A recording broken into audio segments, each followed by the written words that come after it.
headsets. Not bad. Yeah, it's on. It's on? Let me see if we can... working? Yep. Good sound. Good Is it? mics. Ooh, what's loud, hey? Do you want to turn it down a bit? Hello. Yep. Bit echoey. Yeah, it is a bit echo. How do you get rid of the echo, you reckon? Or is it just the format? I don't know. Mate, learning how to be a sound engineer and a new experience from you. Yeah. Editing? Do you do all the editing? Yeah, doing it all myself. So that's why I'm retired, mate. Just cruising up with the oldies in the Amber. Yeah. Is it I was going to say that. Hello. Is there a heap of like retired people up there? Yeah.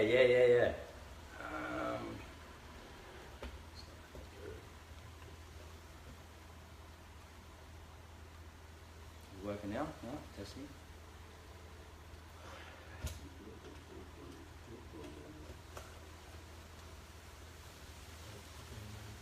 Can you hear me?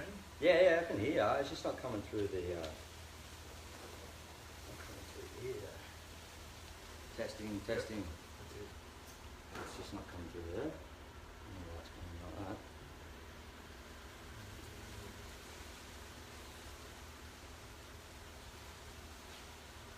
Hello.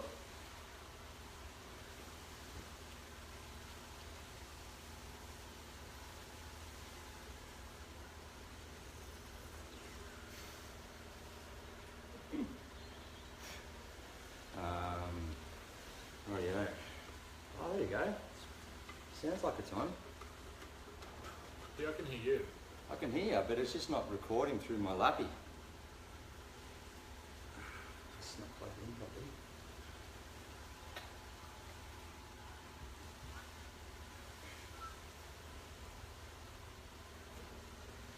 Hello.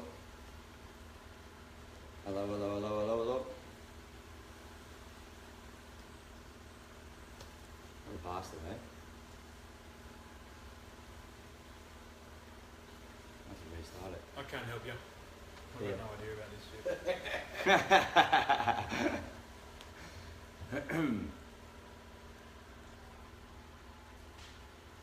Yeah, they want to get you to Cronulla in the next month or so. Who's Ross. Yeah, who's down there now? Oh, that other one, the building one. Yeah. They're out of contract, so we've got, had to have done it for 3 months after the, after practical completion, the builders had to do the cleaning, now the 3 months is up. Do you like the job, Johnny? Do I like it?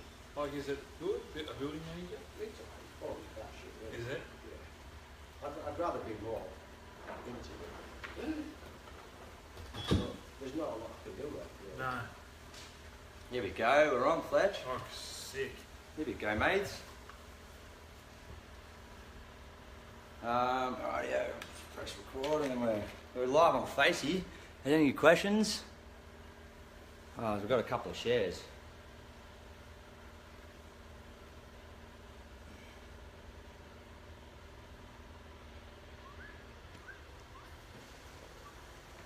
Amazing is Facebook Isn't it? or his social media. You've got to grasp When I it. first came to Australia, you never had mobile phones. 25 years ago, I never had mobile phones. Never had mobile phones in England. They introduced them I think in 91, or 1990, 91, and they just started to have mobile phones. Yeah, when I first started, And a fucking big phone about that big. I was 92 and I was plumbing. We had car phones. Yeah, the big ones in the We had a car phone. You could drive around with it. It's all, Yeah. There's no It was law. alright. I remember having a big brick phone, and I was on the, I think I was on the 10th floor, and I went over because it was a big chunky, and it fell out my pocket, and it fell down the lift shaft. And when I went and picked it up, it was fucking bad. No phone to it. 10 floors. 10th floor. If I put my iPhone on there, I've got 10 Oh, floors. yeah, sure. Yeah, that's those big, that's right. They had the big. Big one with a big area Yeah. on the top of it. What year was that? 91. Alright, this is not working, the iPad. Technical difficulties, mate. Technology, eh? Technology's gone. Is that would you ever go back to plumbing? Would I? Yeah. Not as a plumber. No. I could do it, but I mean, Doesn't JJ's flying? He's flying. He's got a young lad with him who's really enthusiastic, but his prices are fucking ridiculous. Did? Cheap. Oh, right. He's gone, and that's why he's getting everything. I think he just turns over the work now. I don't know whether his profit margin's high in there. I don't know. He's flying at the moment. He's doing really well. But so much. It's just taking a little bit. It's not being greedy. No. Got a headache, so. Rightio, mate. Brush the iPad. Let's just do this. Just press record. Bit it.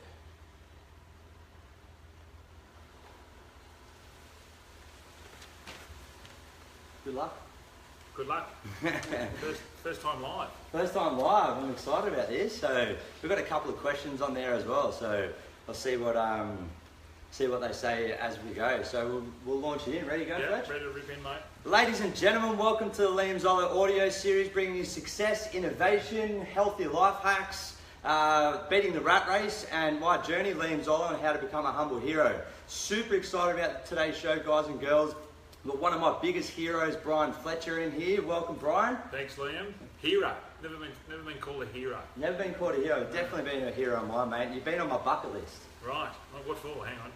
Before you say, what's the bucket list? Well, it's I've got to choose my words carefully because I did want to play with you and Benetti, Minicello, and Freddie Flair. Play footy? Yeah, exactly. That's why I was going to finish off by saying play footy. Right. So that's why I've got to choose my words carefully. So welcome in, Fletch. I wanted to share a story with you, mate, because you are on my bucket list, right? So my bucket list started when I was about 10, 12 years old. So I wanted to play footy with Freddie, as I mentioned, Simon Benetti, Anthony Minicello, Brian Fletcher, right? And the bucket list kind of failed when I got dropped after the second game of under-20s Roosters, and then I think you moved on to Wigan, so I found it a little bit harder to, go down that road of finishing my bucket list. But while I was in 20s, I got the opportunity to. Freddie was actually one of the coaching staff at the time, and he wanted to take me on in a drop goal contest, and I beat him. So that's how I got to. Freddie wasn't much of a drop kicker. Oh, yeah, he was a big drop kick. He wasn't good at field goal. That was the other thing. So I got to kind of conquer that dream of just playing alongside Freddie in that drop goal contest. I think only one person was watching in the crowd. It was one of the guys after footy training. So the second one came from when I was in the Italian National Rugby League trial game. And we're down in Griffith. And the coach, Carlo Napolitano, said to me, "You won't be playing hooker today. You're going to be put on the sting, on the wing." I'm like, I'm a hooker. How do you put me on the wing? Yeah, just what was the coach's name? Carlo Napolitano. So was he Italian? He had a Pommy accent. And he came up to me and said, "You're going to be playing on the wing" at the time, and I played on the wing, and then I said, "Who's going to be playing hooker?" And he said, "Simon Benetti's coming out of retirement. It's been 10 years since the 2002 grand final, and he's coming out of retirement to play hooker." And I was like, unbelievable, I get to conquer one of my bucket list goals. And then Minicello came down on that trip as well. And then he didn't play at the time, so I was like, I thought I could conquer that bucket list. But he was actually coaching, and then the coach put me on, Carlo Napolitano, the Englishman, put me on at fullback at half time. And I went up to Mini and I said to him, "I've never played fullback before. Is there any way you could teach me all you know in 30 seconds? He goes, "Probably going to need a lifetime, but I'll teach you what I can." So there's the third one. The fourth one, Brian Fletcher. Never got to play footy with you, but I get to welcome you in my podcast. So I'm super excited about today's show, mate. Mate, good to be here. Well, that is a bucket list, and there you go. I would have thought. I've got to achieve that one. So I was thinking about what questions to ask you, but instead of asking you a bunch of questions and going through me, I decided to put it out there on Facebook last night. When I put that photo up, sorry Heine, because I put well, you look better than Heine. So I put it out there to a few people, and they want to ask you some questions yourself. Yep. So the first one comes from Tom, and he says, and in the spirit of one of the things that I'm working on in the podcast is success. And Tom asks, "How do you define success?" How do you define success? Good question. Wow. I suppose that the goals you set. I mean, getting lucky enough to play first grade rugby league, you're always setting yourself goals, and I think if you can achieve goals, I mean, everyone sort of at the start of the year thinks, oh, we're going to win the competition, or you know, I'm going to play rep footy, but if you just give yourself little focus goals every week, that's what I used to do, and I think all those sort of little things add up, and if you can achieve the goals that are achievable without being too outlandish, I think that's a sign of success. You know, you've got to have a plan, and if you stick to that plan, usually you come out the other side. And I suppose the other thing is just being happy in yourself, and you know, being successful doesn't necessarily mean making lots of money, because I know people with money that, you know, aren't happy. And I think that the biggest thing to being successful is also being happy. Yeah. Awesome. And that brings me into the next question. This one's a bit deep from Tom, and I'm going to try and word it right. So he says, is Tom a real person? Could be a fake person. What's Tom's last name? Tom Cartwright. Sounds made up. Sounds like a made up name. It could be an alias. Sounds very Dr. Phil. Yeah, it does actually. He is 29 years old, but it could be a 55-year-old man from, I don't know, anywhere else around the world. So it could be a fake. Hangs around public toilets. Sorry, Tom, I wouldn't dare say that about you, Tom. That's your brother. I knew this was going to be a laugh. Dad actually said he's in the producer in the background. Yeah, can we bring him over here? Bring him over, Dad. Come on, mate. He's our producer. Stick your lemon spread in the back. Let's get in. Here he is. Here he is. Can you say? Producer. And the producer in the background. So the second question from Tom says, Hang on 1 second. Go on. Get out of my wife's undie drawer. What are you doing here? You're going through the wash here. Oh, you're a sick human. You should be leaving around everywhere. Don't tell Mum. No. We heard about that. Anyway, from Tom, the guy who hangs out with toilets. How do you stay? No, his brother. How do you stay so grounded when the limelight could bring on a heightened sense of pressure and expectation? How do you say? Yeah, it's probably two questions. Yeah. The grounded sort of stuff. Throughout my whole career, I've always had a good bunch of mates that I grew up with. Played footy with them for the Mighty Paddo Colts, and I think having those sort of friends definitely keep you grounded. You can go and get caught up with, you know, the fly-by-night of people who will pat you on the back after a good game, and you know, they put you on a pedestal. But and I've seen players get caught up in that. But I've been lucky enough to have a real good family and a real good bunch of friends who do keep you grounded. Yeah, the limelight thing, I just think I never thought of it as limelight. It's just sort of I was playing footy because I enjoyed it. I loved it. It was one of those few things in my life that I really wanted to do. Wasn't much top at school and became a plumber, but I really, at the end of the day, I really wanted to play rugby league. That's when I was the most happiest. And the limelight sort of stuff now with the media, you know, it's not going to last forever, so I don't really see it as it doesn't really sort of affect my personality, because it's just something at the moment that's in my life, and I enjoy that too. And I enjoy the guys I work with, so yeah, it's very easy to stay grounded. Yeah. So I've got some questions from Steve. Steve could be Tom's brother, you never know. So he says, what is Fletch doing to keep fit and agile post-league? Yeah, agility, no agile, there's no agility here. I like to surf. Yeah. You know, I live in Bondi, where we are here, and yeah, I've always liked surfing, but again, I've got a good group of mates that we a couple of days a week we'll go to the football stadium and just do you know, some row and cross training and stuff. The running's done. I can't run. The hip and the knees have caught up with me. Yeah. So yeah, but I do like keeping fit. I think that's very important. You know, not only physically but mentally as well. There's nothing better than starting the day. You've had a big sweat out and you've start setting you on your day. So yeah, it's something that I try to do at least 3 times a week. Yeah, yeah, and my producer there, my awesome producer, Dad, said, put in there as well, don't tell me you're on the man shake. No, I'm not on the man. Well, I'm on my own man shake, but it's certainly not healthy. Although I've been off the drink. I've been off the drink for 17 days. How's that going? Yeah, 17 days in about 15 minutes. Yeah, I'm struggling. Oh, yeah? I am struggling. I like my wine. I Yeah. like my red wine with dinner. But yeah, it's something that I'm going to.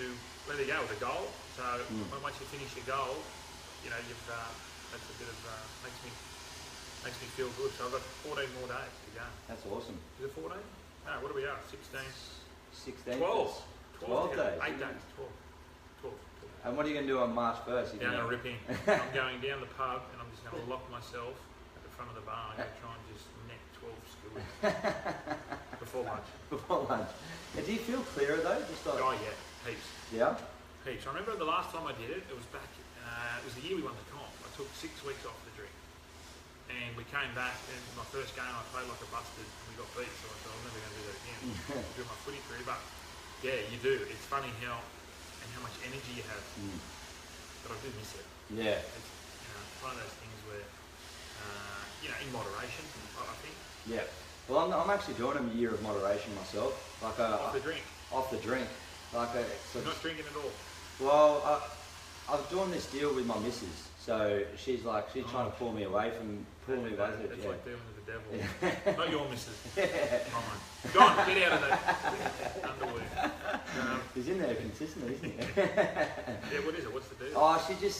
I was trying to think of ways to come up with like, okay, I'm not going to drink at all for 12 months. And she goes, that's ridiculous. You can't do that. Like, maybe do a year of moderation where you can only have, maybe 10 drinks a month. So I go, done. So we're only having 10 drinks a month.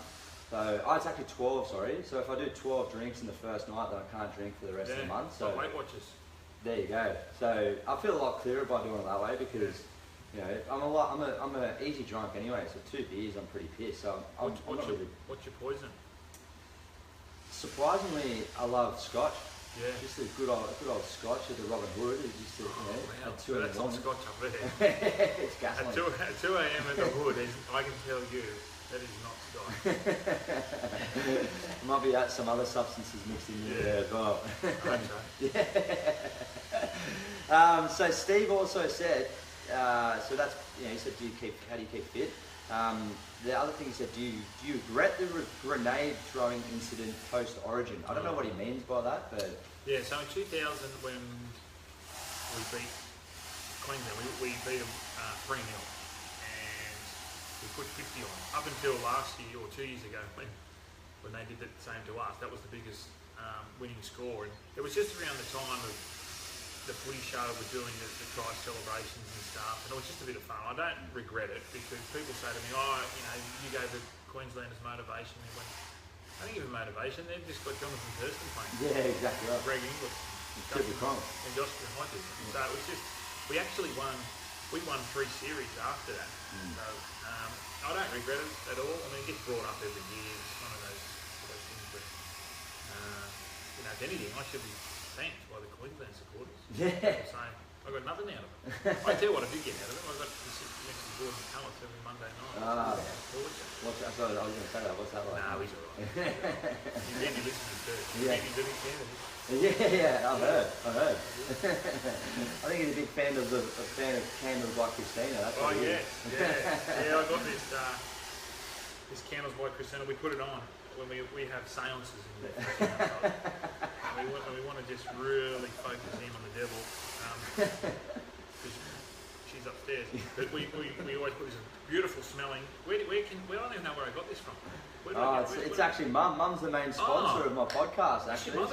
This is Mum. So we need to get that. We need to go online. You got to go on her Facebook. It's just Zollo Facebook. Zollo on Facebook. Get out there. It smells amazing. Yeah, it does smell amazing. That one. She's the main sponsor of my podcast, so I couldn't do all this without it. So thank you, good old trusty mother. So I've got another question for you, Fletch. Yep. It's from a guy called Nick from Bondi. You know Nick Thatcher? Nick Thatcher, yeah. He's not really from Bondi, but... Is he Bondi? No, he pretends. He reckons he wants to ask you best pre-game meal for a big game like Origin. Yeah, well, I went through the phase of it was all about pasta the night before, and that's all you got brought up with. You've got to get your carbs in. But later on in my life, when I went over to England, we had this dietitian when I was playing for Wigan, and he said it's terrible for you. So I started having a steak and like veggies the day before a game, and it's the best I ever felt. I wish I had done it years. 10 years Yeah, era. yeah, so it's the best. It's got to be a good steak. It's got to be something like in Churchill's at Pollara. Yeah. Jeez, it's good. With the marble score of about 9. Yeah, marble score about 9, and then you have to cook it yourself in some places as well. Yeah. What do you think of the cooking I love yourself? cooking. What's I that? love cooking. Uh-oh. What's John, happening? The producers just put something. Producers, what's his? Hey, if you can tell Liam people are asking more questions now it's live, maybe read them out to him or get him to read them. You want to, producer, do you want to see if you can read them? You can't read them. So I'm going to have to stop the podcast. Yeah, See what they're saying. Sing a song. Sing a song.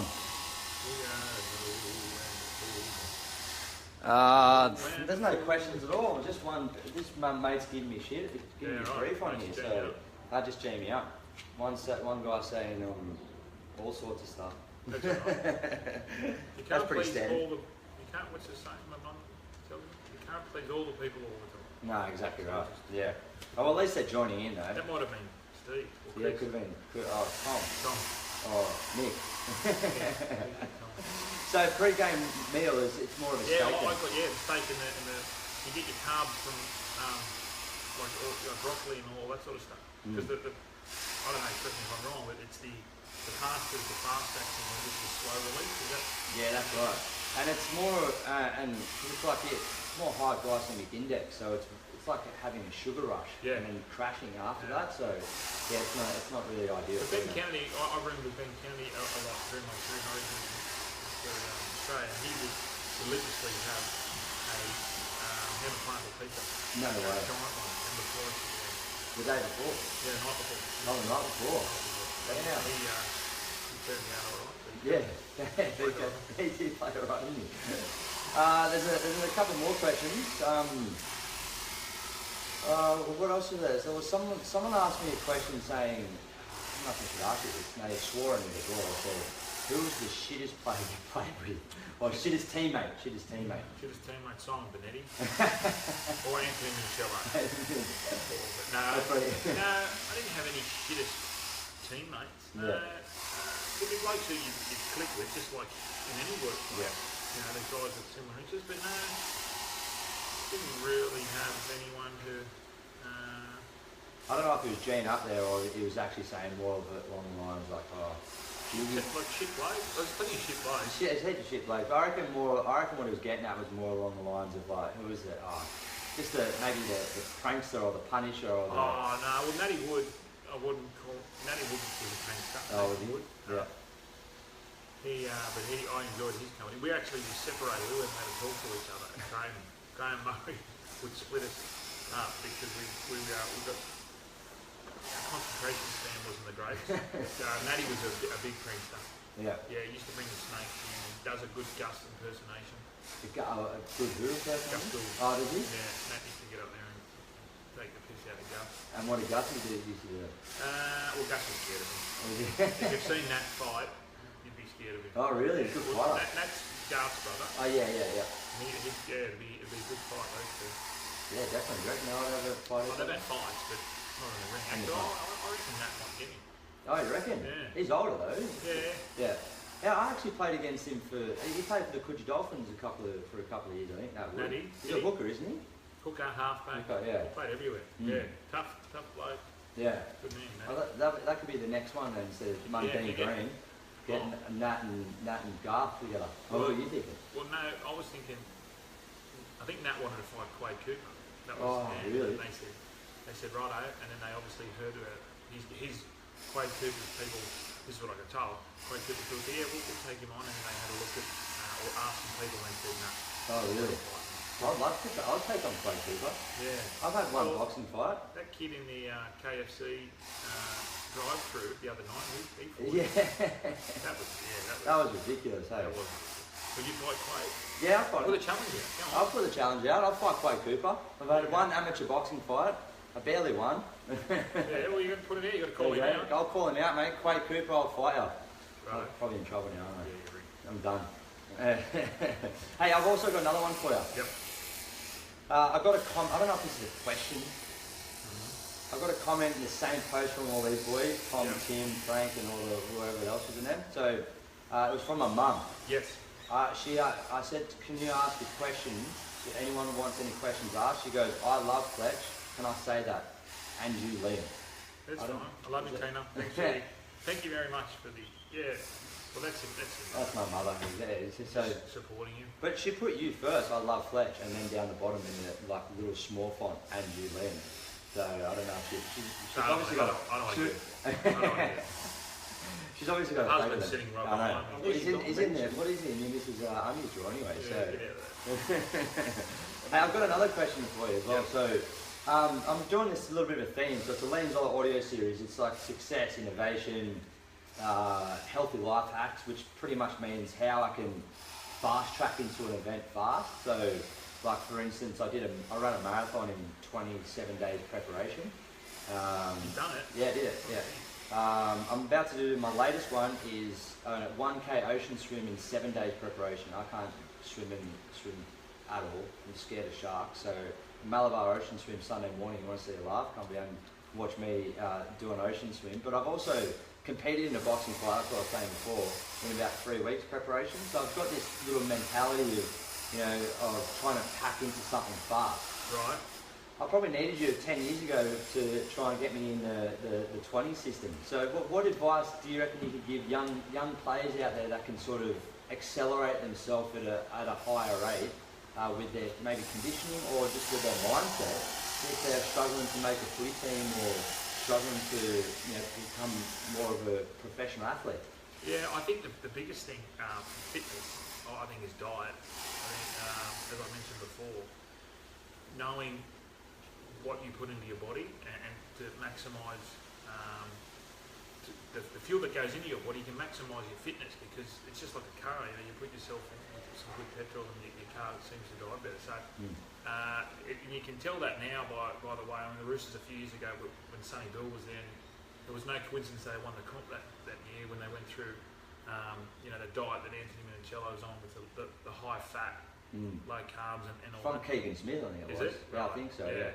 Okay, well Sonny was probably the instigator there, and he's obviously can play. Yeah. So the diet is a big thing, I think. The other thing is listen to your coaches. Yeah. There's so many kids out here now that I see taking off, like a Jonathan Thurston or a Greg Inglis or when Benji Marshall was playing with the flick passing.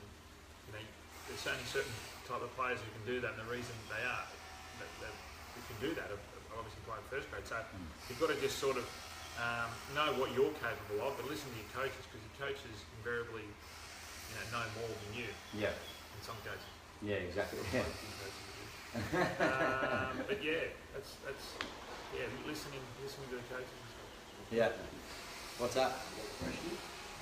Is there a question on there? Is there? Do you want to check it out then, producer? Okay. Stopping the podcast again. Smooth. This is smooth, isn't it? What do you reckon? Is this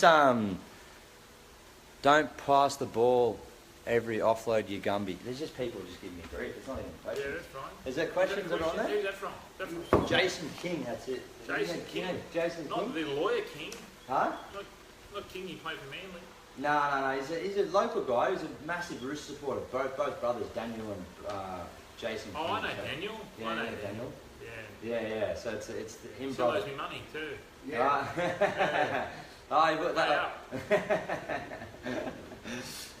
So mate, one of the things on there is how to beat the rat race. So you know that I'm living in Yambra. I just mentioned before. Yes.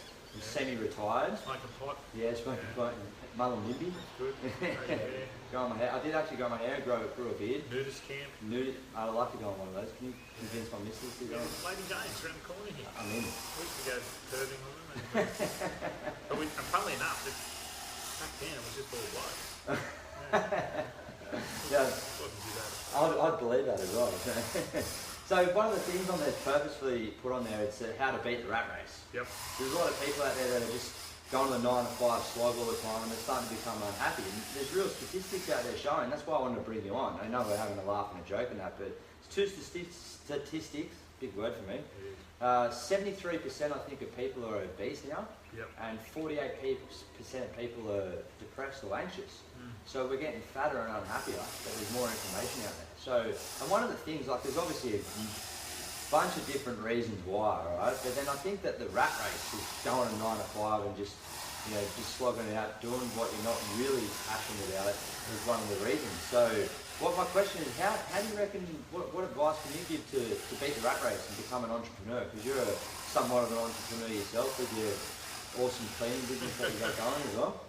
Yeah, well, it's very hard, I suppose, where in Sydney, if you're living in Sydney, because the pressure's on. I mean, we talk about the dream is to get your own home, and now they say that the average house price is 10 times an annual salary. Like it's unbelievable how I think they were saying like 15 years ago it was like 6 or whatever it was. So there's a lot of pressure on people to get that, you know, to get that house, and which is important. But at the end of the day, you know, you've got to be happy as well. There's no point getting up, you know, that saying, you know, you work to live, you don't live to work. So you've got to really take that on board. And yeah, some people it can affect them worse than others because they built up so much pressure and they just explode. So you know, I think the way to mentally get clearer is, we spoke about before, is exercise. I think exercise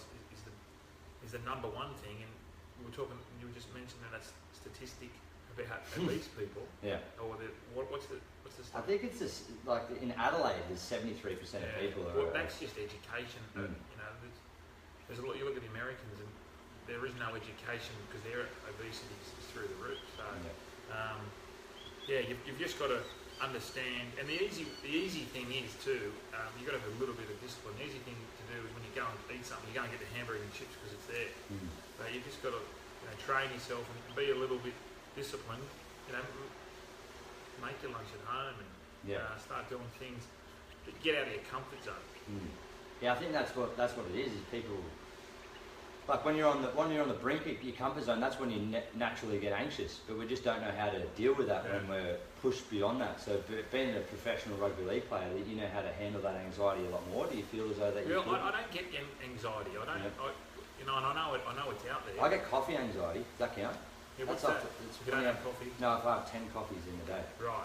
Okay. So I don't know if that really counts as the same statistic. But I've had like 3 this morning, so I've got the shakes. You know, I don't really know.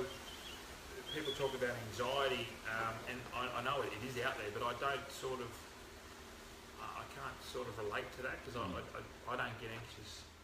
And why do you think that is? Because you just always. I don't know. I just think I live a pretty healthy lifestyle, and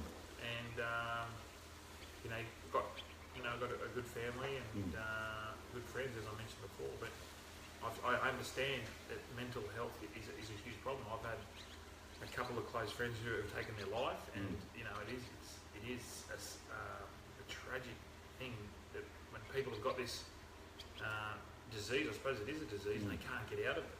And all the talk, you know, you speak to them, and whatever you say, you can just see it's going over their head. They're not really taking on board. So I don't understand it, but I know there are people out there. So I probably don't know. I think just hopefully get the right support behind you and just live a healthy lifestyle. I think you touched on all of them as well, like education, especially with the obesity epidemic, and food and nutrition and exercise as well are definitely the main things for sure. And I think that if you're not happy in a particular area, I mean, it's easier said than done, but it's a risk, isn't it, really? So if you know you're getting guaranteed pay and you don't enjoy your job, to give all that up and chase something that you're really passionate about, you've got to go through some hard yards. You know, so that it doesn't challenge you, it's not going to change you. So it's a big risk. Yeah. And you see guys who do take that risk and they come out the other side, but there's plenty of guys who have lost, you know, not only money, but you know, people and friends and families and stuff like that. So it is a hard one. Yeah, definitely. It's a hard one. Like I was working at the airport in Sydney before I left to go on my now retirement in Yamba. I was working like 3 jobs. I was working at the North Sydney Bears. I was working as a personal trainer in my own business, and I was working at the airport at night time. So I was getting 4 hours sleep. So I started to feel a lot more, you know, in that rat race. That's why I put it on here. So, but I was like, what am I working down here for? And it was only because my missus had to be forced up to Yamba, And then when I went up there, I decided to, you know, I felt a lot more clear already because I just wasn't, I didn't Well, have the pressure's to. off, let's Pressure's off. So why were you working 3 jobs? What was the I don't know. I just decided to. No, was it for I wanted to get. Yeah, definitely it was money because I wanted to save up for a unit. Yeah. But I just. Why didn't you kick in, John? Kick in. He did help me massively. But he should have. But he's. You got plenty. Yeah, but that's what we were speaking about before. It's that pressure of doing that dream of owning your own home. You know, I don't know whether.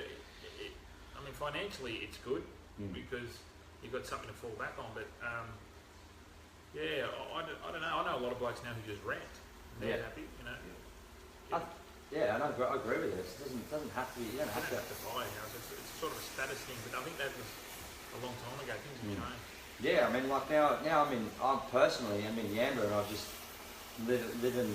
I'm working 10 hours a week. You're happy. I mean, you're smoking 3 joints before breakfast. Well, that's probably why. Who wouldn't be happy? That's probably why. I wouldn't mind one now. Producer. Just go up the rubber bush. What was he doing there? That's a massive one. But that's what, I mean, I think that's what it is. Like a lot of my friends are in that mentality of just having to work like 80, 100 hour weeks, but it sort of doesn't get you anywhere unless you're passionate about something. Like it's different. I wasn't anxious, but I was feeling like just flat and tired all the time because I'm working that ridiculous amount of hours. Now I'm working 10 hours and not earning as much money as I was, but now I'm sitting next to one of my heroes doing a podcast, doing what I love doing. Yeah, where is he? Oh, he's a producer.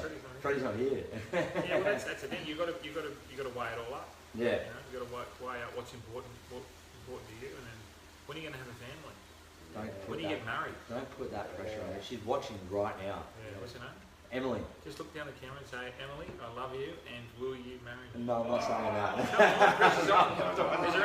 Is there anyone out there who would like Liam, other than you, Emily, to propose to his beautiful girlfriend? No. I'll say, Emily, I love you, and thank you for all the support. Oh my God, look at the likes that are coming up now. Here he goes, starting to boom now. There's a lot more. No, so we've worked it out. We've worked it out. Talk about anxiety. It's all about you and your love life. What's going on there? What's all that stuff? That's all like people liking all the comments and people putting hearts on. So there we go. So it's all about that. Maybe we should have an intervention. Let's get Emily on next week.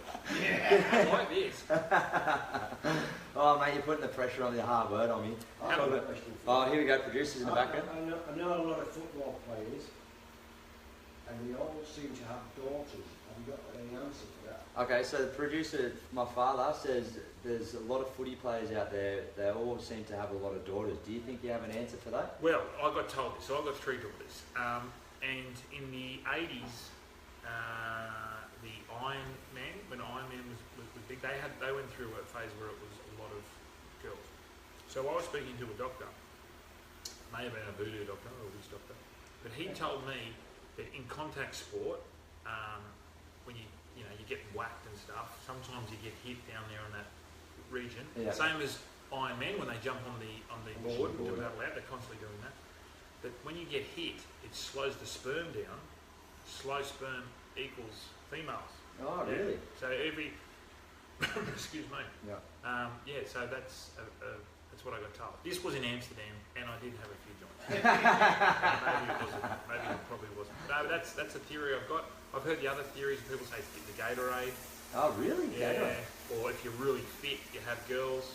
I heard someone told me that if you have, because you're an athlete and you have more testosterone, if you have more testosterone in your jizz, then you have more daughters. I don't know. That sounds good. I've been wrong. My mates call them Karma 1, 2 and 3, my daughters. So it has something to do with my youth. That Robin Hood Hotel gets you every time. You're right, it wasn't Scotch. Well, I'll see you there on March 1 then for a couple March 1, I'll be there. No, you won't. Just see me at the Moore Park View, which is an early opener. I'll be there. Okay, well, you sort of touched on my last question anyway, so on any tips on dealing with positive mental health. So I'm all out of questions, mate. So I think that's pretty much wrapped up from my end for the podcast. Cool. Have you got any stories or anything, any last thoughts from Fletch? What have I got? No, I don't. What do we expect from Fletch this year in the with Fox Sports? Anything? Yeah, well, we've got a new show. We've got it's not a new show. We're on Thursday nights now, so we're after the Thursday night footy. So they've given us a bit of a green light. It's going to be adults only. Oh, so it'll be 10 o'clock. So apparently you can swear and carry on a little bit more. Yeah. On the flip side, Monday night is our family-friendly episode, which will be good. But Fox has got the new 24-hour channel that was launched on Wednesday night, so it's looking good. We've got new shows, and unfortunately Gordon will still be on Fox, but we can work around that. But yeah, it's a big year for Fox, so make sure you don't watch Channel 9. How is it with Gordy anyway, being the only Queenslander on that panel? Yeah, no, he cops a lot of grief, though, isn't he? Not well. How can you cop grief? They've won 9 out of the last 10 true. series. Yeah. We can't say anything until we win. Do you reckon? Come on, boys. Do you reckon they could bring you in as a coaching staff? Have they ever done that? The Origin boys to help them win a game? Fair dinkum. No. We used to. We have the True Blues, which is like we have events and all the old New South Wales players get together and share stories. But no, off field I'd be good. If you're allowed to drink, I can show you a few things. Well, mate, that concludes the podcast anyway. So, I've got a challenge here. I think Fletcher's left these chilies out on the kitchen bench on purpose to get a challenge for you and Chum. What are we doing? Chili out. This is chili. This is very footy show. This is very footy show. There's a challenge for you. He's scratching his arse. He must have left it there on purpose. And then touching my chilies. Touching the chilies, yeah. Scratching the jats and touching my chilies. All right, what are we going to do? What are we doing? Eat the whole thing. What? There's your chili. Chili challenge to finish. Yeah, to finish. What? The first one I eat it, or just to eat it together? Eat it together. Alright, well I didn't get to play footy with you, Fletch, but cheers to a chili, mate. Are you eating the whole thing? What do you do here? I don't know. I'm just gonna. I reckon you just got to woof it down your neck. I'm just gonna go for it. Oh, that's terrible. It's an unorthodox show right now, isn't it? Oh, Johnny. Oh, fuck. That's the worst decision ever. So, anyway, thank you so much, William, Fletcher. pleasure, buddy. You're Thank you, mate. You're an absolute champion. You can't even speak anymore. What is it? Come on. We need some milk. Go and finish it. It's been an absolute pleasure interviewing you. I've achieved my bucket list. Thank you, mate. Mate, it's been good. Good luck with the show. So hopefully next time we speak, you'll be engaged. You're proposing. We'll see how that goes. Paris is good. Thanks so much. Thank you, mate. Thank you. Cheers, buddy. Oh, the worst decision ever. Oh, wow.